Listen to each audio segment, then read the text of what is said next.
So, what are your feelings about the notion that everybody who dies in part six, seven, eight, and on is all Tommy's fault?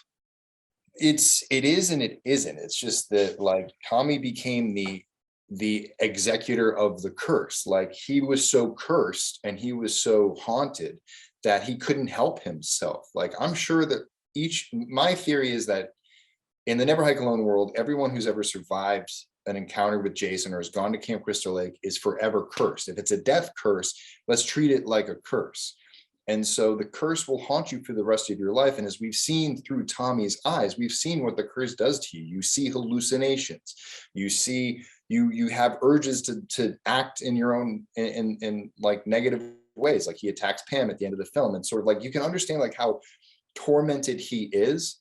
And by that torment and by that haunt, is he is sort of forced to do it.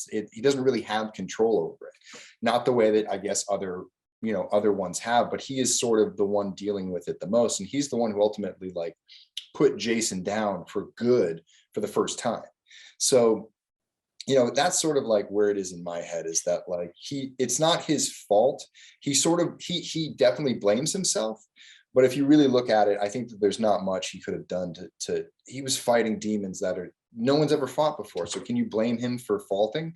And I think that that's something that's going to come into play in the Never Hike Alone 2 films, because there's also this sense of that Andrew's character of Kyle MacLeod sort of shares that same fate, with the fact that if he never went into those woods, Jason would have never sort of woken up again and now gone on this rampage, and all these people that have died in the path from Andrew being nosy as sort of like its essential theme. So it's those are the things I want to weigh, and I know that those are things that Friday the 13th character like fans talk about, and I want to address those things and sort of put them on screen in a way that humanizes them and grounds them and makes them understand that like people are fallible, they make mistakes, and ultimately it's about sort of, will you see it through to the end even along the way as things sort of like mess up. So it's really I think it's a really self-reflective story, and I think it matches Friday the 13th, and I think it's going to be a lot of fun.